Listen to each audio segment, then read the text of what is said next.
In 1870, in New Haven, Connecticut, death was not merely an ending, but an elaborate ritual, a performance of mourning that consumed the Victorian consciousness with an intensity that bordered on obsession. The Ashford family funeral home, established in 1841 and now operating under its third generation, stood on Elm Street as a monument to this dark preoccupation. Its preparation rooms filled with the acrid smell of formaldehyde and carbolic acid, the new chemicals of scientific embalming that Edgar Ashford had mastered with the precision of a surgeon. His wife had died bringing their only child into the world, leaving him to raise a daughter in rooms where the dead outnumbered the living, where the constant presence of corpses became as ordinary as furniture. What happened in that house would challenge everything medicine understood about the boundary between life and death. But before we dive into this nightmare, if you're new here and love spine-chilling stories, hit that subscribe button. Trust me, you'll want to be notified when the next one drops. Now, let's begin.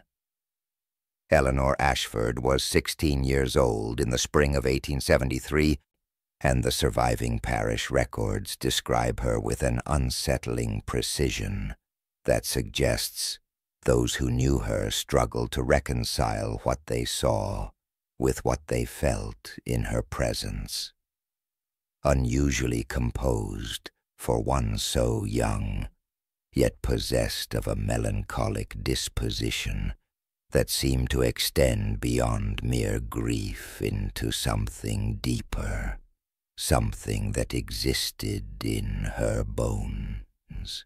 She had been raised entirely within the walls of the funeral home, her childhood punctuated not by the laughter of other children, but by the arrival of the dead, her education consisting not only of literature and arithmetic, but of the technical practices of mortuary science that her father taught her, with a thoroughness that scandalized the neighbors who whispered about the impropriety of a young woman learning to drain blood and preserve flesh. By the age of 14, Eleanor could prepare a body for viewing with the efficiency of an apprentice twice her age. Her small hands, steady as she wired jaws shut and positioned limbs into attitudes of peaceful repose, her face betraying no emotion as she worked with the arterial tubes and trocar that were the instruments of her father's profession. She was, by all accounts, unnaturally comfortable with death, moving through the preparation rooms with a familiarity that disturbed those who witnessed it, speaking of the deceased with a clinical detachment that seemed wrong in one so young, so feminine, so supposedly delicate according to the standards of Victorian womanhood.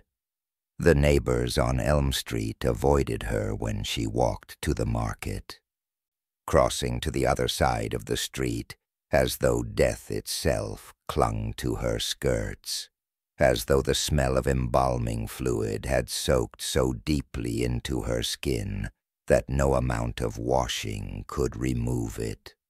Contemporary accounts describe her physical appearance with remarkable consistency.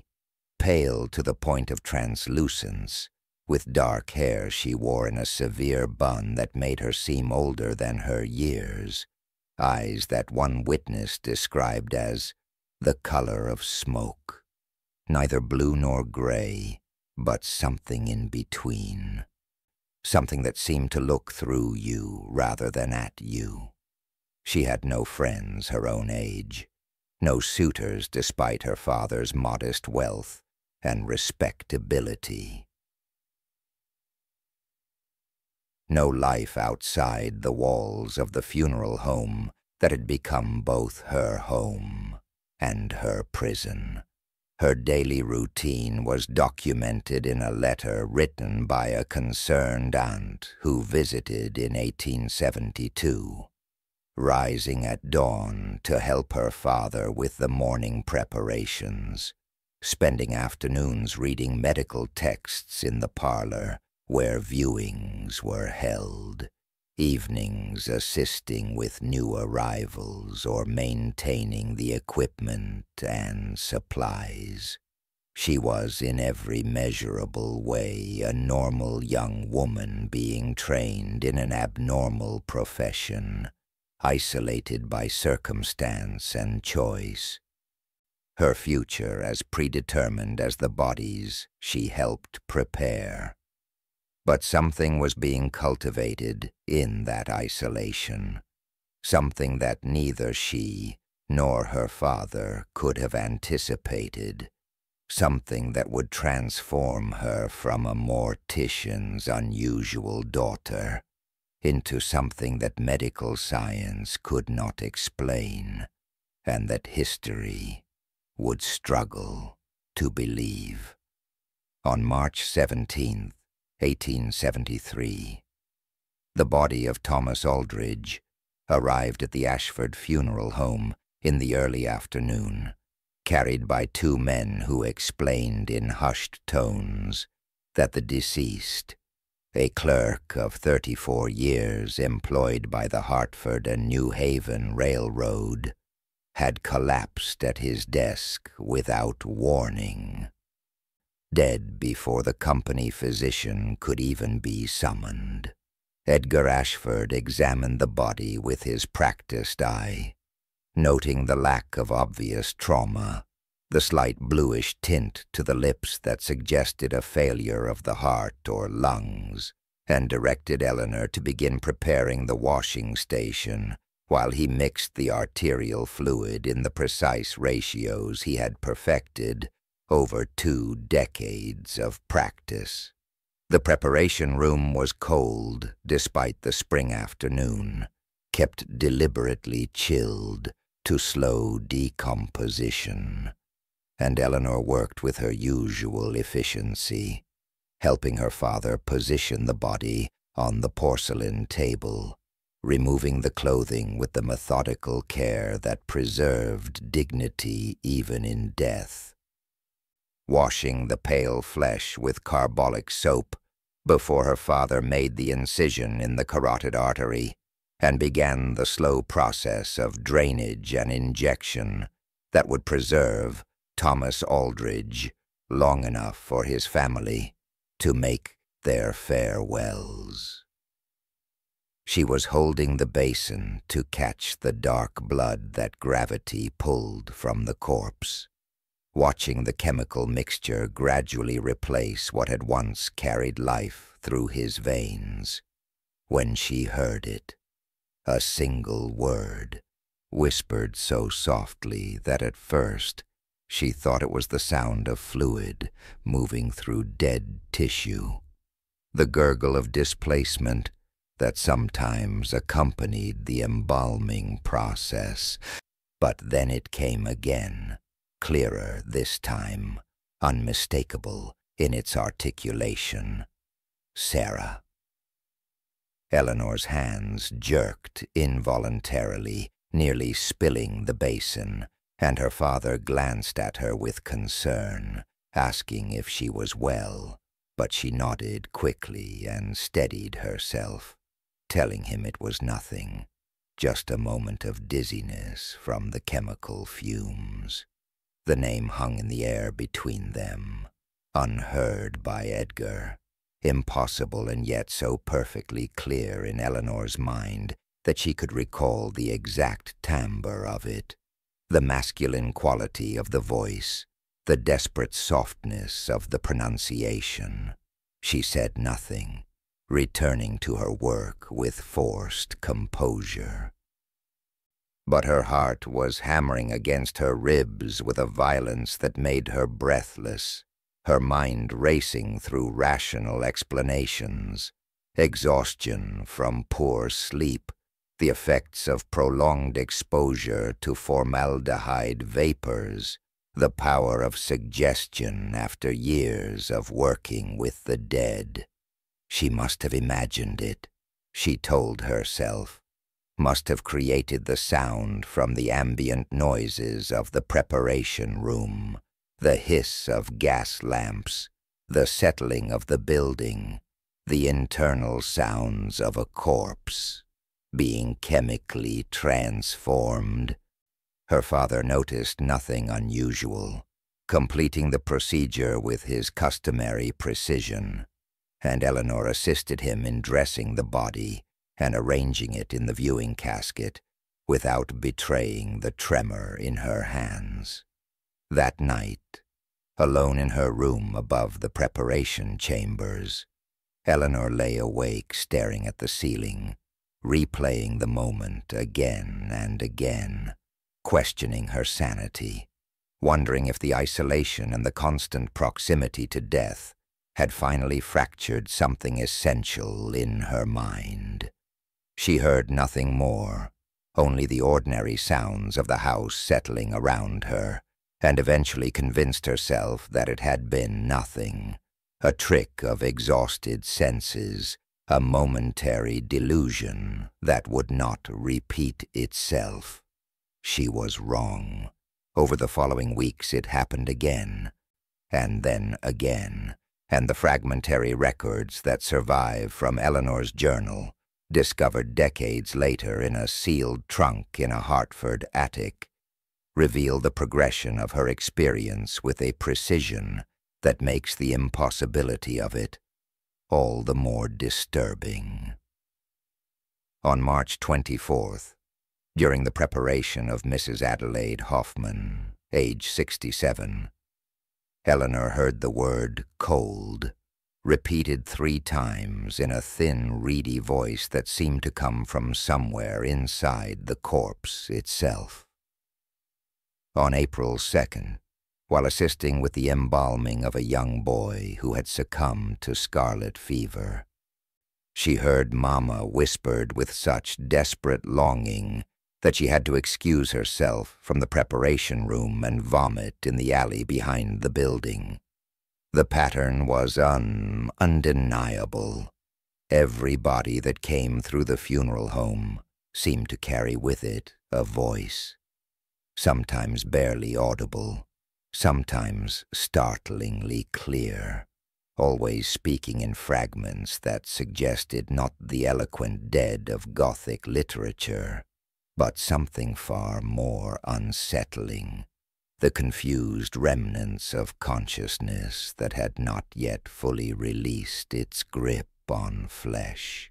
Eleanor began documenting each occurrence in a leather-bound journal she kept hidden beneath the floorboards of her bedroom, recording the name of the deceased, the date of preparation, and the exact words she heard, her handwriting growing more frantic as the entries accumulated. Her journal reveals the psychological progression, initial confusion giving way to bone-deep fear, and then, most disturbingly, a kind of horrified fascination that compelled her to begin testing the phenomenon with the systematic approach her father had taught her to apply to the science of preservation. She would ask questions silently while working on the bodies, internal queries directed at the corpses themselves. Can you hear me? What is your name? Where does it hurt?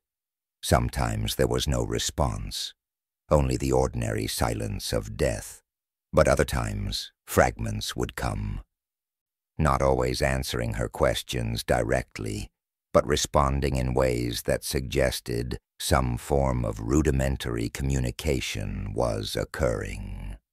On April 15th, preparing the body of George Whitman, a merchant who had died of apoplexy, she asked silently about his family, and the whisper that came was specific and verifiable. "Tell Margaret the money is in the blue box." On April 22nd, working on the remains of a woman who had been killed in a carriage accident, Eleanor heard, "I can't see," repeated over and over. The panic in the phantom voice so palpable that Eleanor had to grip the edge of the preparation table to steady herself. What made these whispers truly disturbing was their absolute mundanity, their lack of dramatic revelation or theological significance. The dead did not speak of heaven or hell, did not offer profound wisdom or dire warnings, but instead uttered the confused, fragmentary thoughts of minds that seemed trapped in the moment of their dying, unable to comprehend their state, unable to move forward or back. Eleanor told no one, terrified that speaking of it would confirm her madness, that her father would have her committed to the Connecticut hospital for the insane, where women who heard voices were locked away and forgotten. Her isolation deepened into something approaching obsession, her every waking moment consumed by the anticipation and dread of the next body's arrival, the next whisper that would prove she was either losing her mind or experiencing something that medical science had no framework to explain. And in the sleepless nights that followed each encounter, she could not decide which possibility terrified her more. On April 29th, 1873, the body of Mrs. Catherine Brennan, age 52, was delivered to the Ashford Funeral Home with a death certificate listing the cause as complications from pneumonia, her husband and 3 adult children following the hearse in a state of visible grief that Edgar noted in his intake records as profound and genuine. Eleanor assisted with the initial examination and washing, her hands moving through the familiar motions while her mind remained braced for what she had come to expect. And when the whisper came, it was different from all the others. Not a single word or confused fragment, but a complete, coherent statement delivered in a voice that retained the Irish accent Mrs. Brennan had carried from County Cork 40 years earlier. "Behind the loose brick in the cellar, 3rd from the corner. Tell Michael the money is there. $217. He'll need it for the boys." The specificity of it struck Eleanor like a physical blow, her breath catching in her throat as she gripped the edge of the preparation table. And for the first time since this phenomenon had begun, she found herself faced not with ambiguous fragments that could be dismissed as imagination, but with concrete, verifiable information that could prove once and for all whether she was losing her mind or experiencing something that defied every rational explanation she had been taught to trust. She struggled with the decision for 3 days, the body resting in the viewing room while the Brennan family made their arrangements. Her journal entries from this period revealing a psychological crisis that consumed her entirely. "If I investigate and find nothing, I am mad and must accept that I am hearing voices that do not exist. If I investigate and find exactly what she described, then I must accept something far more terrifying, that the boundary between life and death is not what we believe, that consciousness persists in flesh that should be silent, that I am somehow able to hear what no one else can hear." On May 2nd, unable to bear the uncertainty any longer, Eleanor walked the 6 blocks to the Brennan house on Chapel Street, her heart hammering with each step, and when Michael Brennan answered the door, she told him with as much composure as she could summon that his mother had left something for him, that she had remembered at the last moment, and asked Eleanor to relay the message.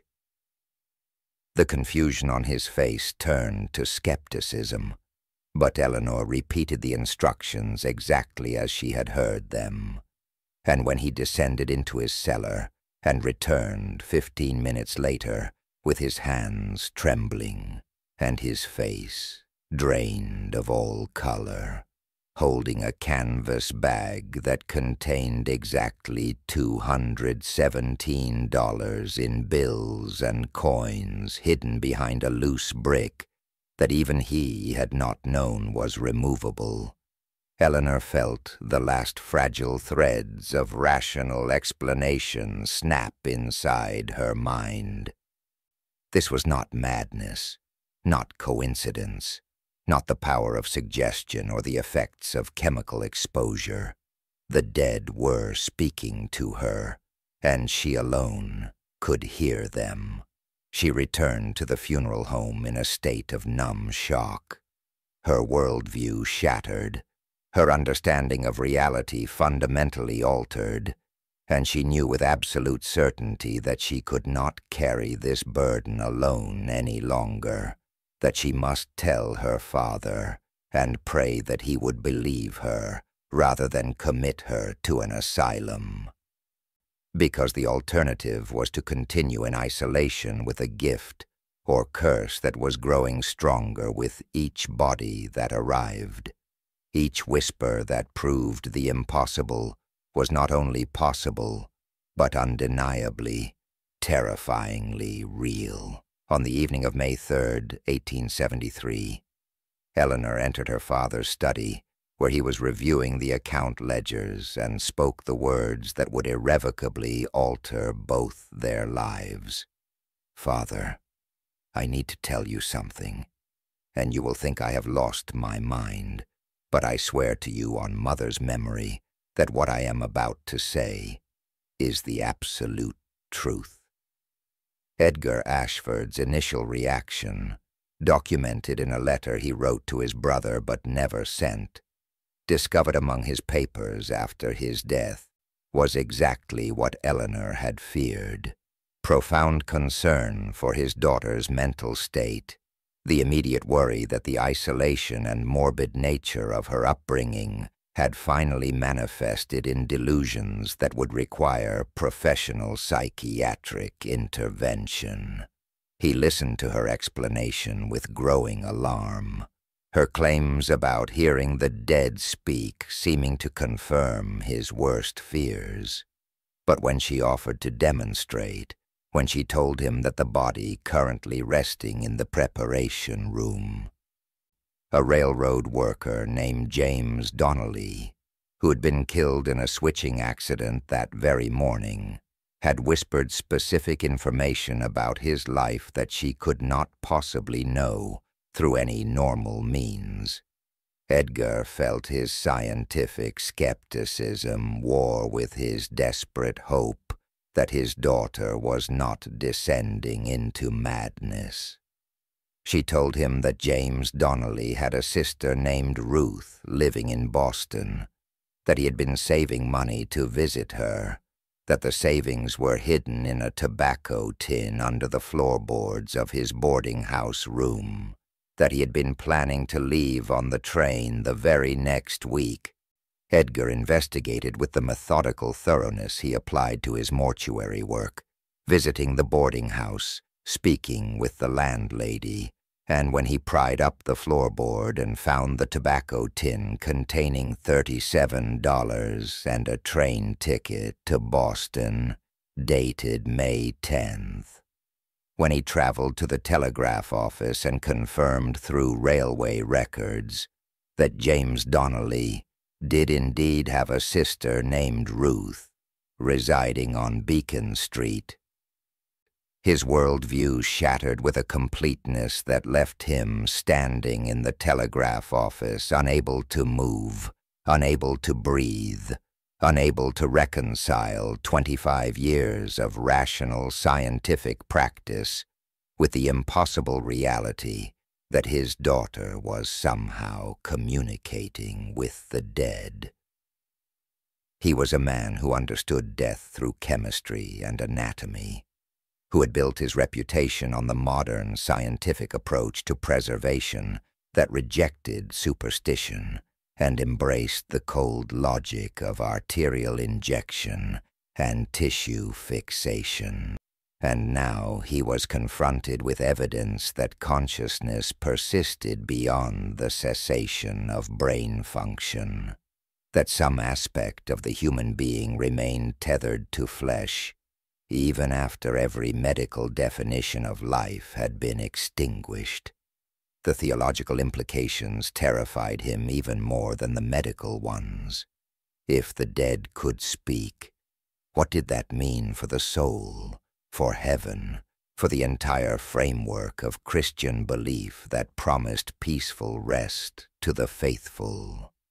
But Edgar Ashford was above all else a father who loved his daughter, and he believed her, not because the evidence was irrefutable, though it was, but because he saw in her eyes the same rational mind he had cultivated, the same careful observation and logical analysis he had taught her to apply to their work. Together they developed a system of documentation, Eleanor recording each whisper in her journal with date, time, and witnesses present. Edgar investigating and verifying the information whenever possible, both of them aware that Edgar's professional reputation, the business that had sustained 3 generations of Ashfords, hung in the balance of absolute secrecy. They agreed to gather evidence quietly, to tell no one until they had amassed proof that could withstand the inevitable skepticism and accusations of fraud. But even as they made this pact, others were beginning to notice Eleanor's strange behavior around the deceased, the way she would pause during preparations, as though listening to something no one else could hear, the uncanny accuracy with which she sometimes knew details about the deceased that had not been shared with the funeral home, and the whispers about the mortician's peculiar daughter were spreading through New Haven like a contagion that could not be contained. Reverend Samuel Whitmore, of the First Congregational Church, first heard the rumors in mid-May of 1873, whispered to him by Mrs. Adelaide Hoffman's daughter during a condolence visit, the woman's voice dropping to a conspiratorial whisper as she recounted how Eleanor Ashford had somehow known that her mother's wedding ring had been buried with her first husband 30 years earlier. Information that had never been shared with the funeral home, and that the daughter herself had only recently discovered among her mother's papers. The Reverend heard similar accounts over the following week. The Ashford girl knew things she shouldn't, possessed information that could only have come from the deceased themselves, spoke with an unsettling certainty about matters that had been kept in the strictest confidence. On May 19th, Whitmore arrived at the Ashford funeral home under the guise of pastoral concern, expressing worry about the spiritual well-being of a young woman growing up in such close proximity to death, and Eleanor under strict instruction from her father to maintain absolute secrecy, was evasive in her responses, her discomfort so obvious that it only deepened Whitmore's suspicion that something profoundly unusual was occurring. But Whitmore was not a simple country parson. He was a graduate of Yale Divinity School with a keen intellect and a methodical approach to spiritual matters, and he engineered a test with the calculated precision of a scientist designing an experiment. When Benjamin Marsh died of a stroke on May 22nd, Whitmore personally accompanied the family to the funeral home, positioning himself where he could observe Eleanor during the initial consultation, and he watched as she paused in the middle of discussing burial arrangements, her eyes going distant for a moment, before she quietly mentioned that Mr. Marsh had always wanted to be buried with his father's pocket watch. Information that caused Marsh's widow to gasp and ask how Eleanor could possibly know that, since Benjamin had never told anyone except her, and the watch was still in their bedroom drawer. Whitmore's horror was matched only by his fascination, the theological implications consuming his thoughts during the sleepless nights that followed. Was this a divine gift? A curse of demonic origin, or something that medical science might eventually explain through mechanisms not yet understood? He demanded answers, returning to the funeral home and confronting Edgar Ashford with a directness that bordered on accusation, insisting that if something supernatural was occurring, it fell under the purview of the church, and that continued secrecy was not only dishonest, but potentially dangerous to Eleanor's immortal soul. Edgar faced an impossible decision. Continue attempting to hide what could no longer be hidden, or allow investigation by men whose conclusions might lead to his daughter being labeled a witch, a medium, or a mad woman. He chose a middle path, agreeing to limited observation, but only under controlled conditions, and only with the involvement of Dr. James Hartley, a physician of impeccable reputation, known for his skeptical approach to claims of spiritualist phenomena, and his commitment to empirical evidence over superstitious explanation. Hartley's initial reaction to Whitmore's account was predictable dismissal, but the Reverend was persuasive, and the doctor's scientific curiosity was piqued by the possibility of observing what he fully expected to expose as either fraud or collective delusion.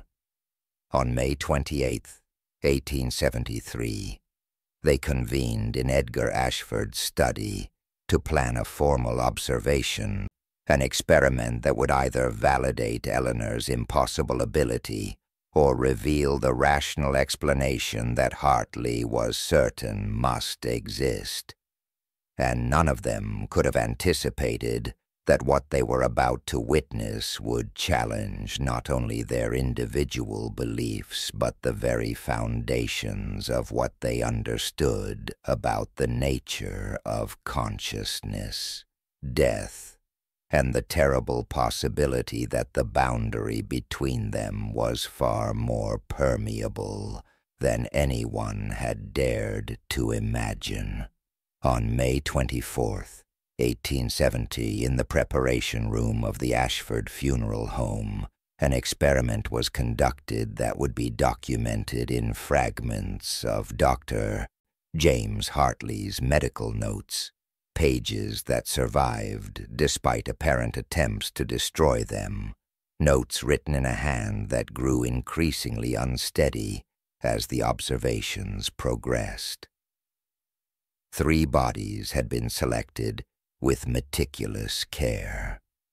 A merchant named Robert Davies, who had died of heart failure, a seamstress named Mary O'Connor, who had succumbed to tuberculosis, and a young clerk named Timothy Walsh, who had been killed in an industrial accident.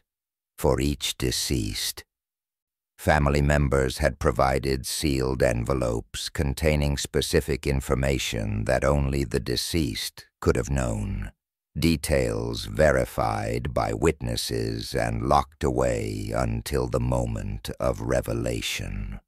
Eleanor stood in the center of the room, pale as the corpses themselves, surrounded by Hartley, Reverend Whitmore, and 2 additional physicians, Dr. Edmund Pierce and Dr. William Thatcher, all of whom had been briefed on the claims being made, and all of whom fully expected to witness either an elaborate deception or a young woman's descent into demonstrable delusion. One by one, Eleanor approached the bodies, her hands trembling as she placed them on the cold flesh, and one by one she spoke the information that came to her in whispers only she could hear. Robert Davies had embezzled $73 from his employer, and the money was hidden in a lockbox beneath his office desk. Mary O'Connor had given birth to an illegitimate child 17 years earlier, and the boy had been adopted by a family in Providence. Timothy Walsh had been having an affair with his supervisor's wife, and they had been planning to run away together the following month.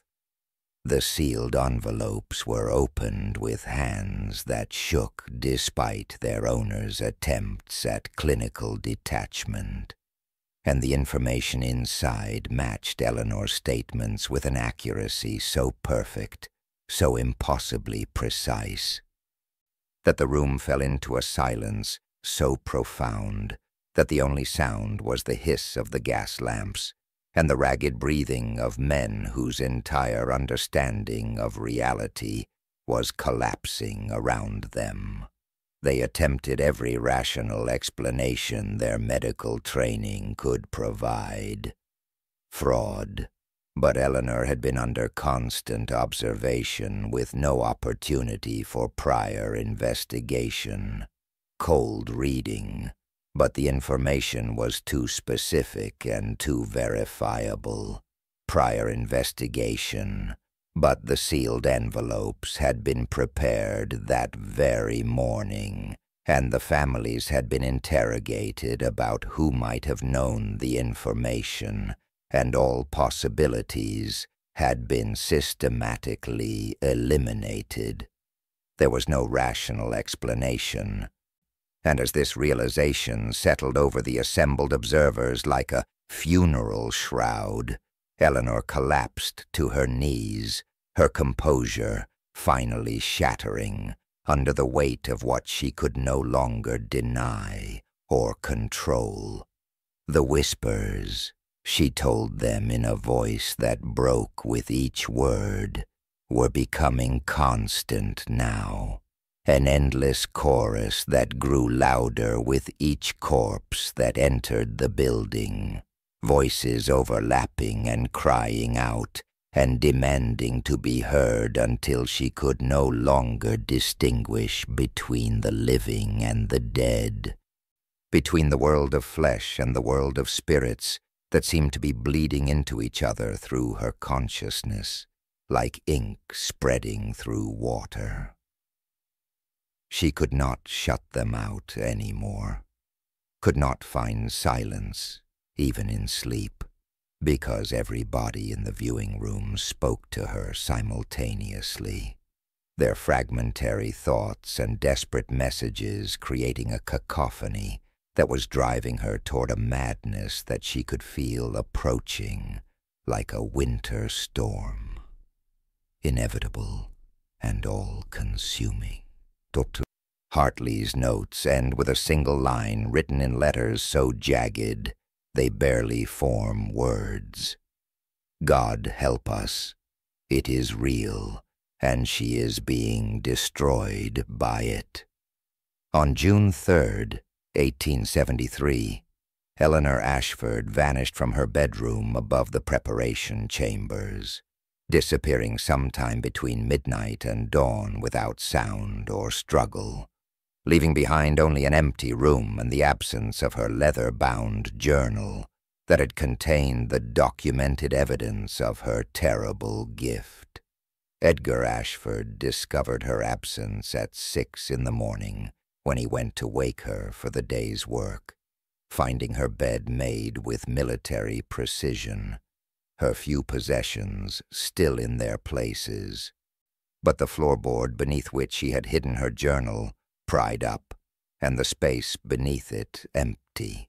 He searched the funeral home from basement to attic, called her name through every room where the dead waited in their caskets, and when the morning stretched into afternoon without any sign of his daughter, he summoned the authorities with a desperation that bordered on hysteria.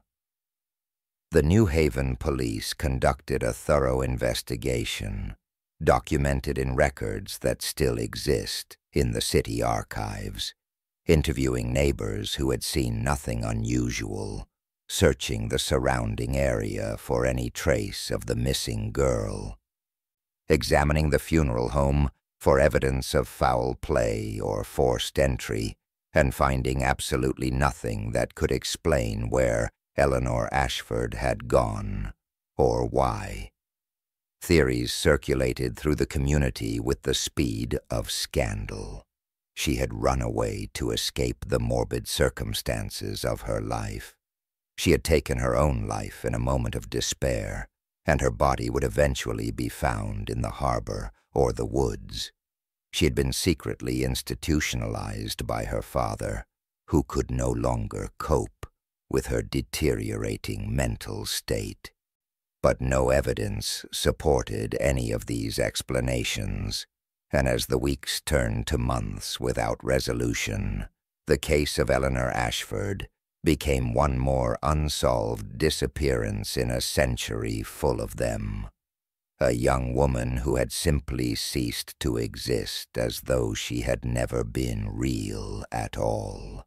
The documentation of her ability, the sealed envelopes and verification records and witness testimonies that might have explained the magnitude of what had been lost, was systematically suppressed by men who understood that such knowledge was too dangerous, too destabilizing to the social and theological order they had sworn to uphold.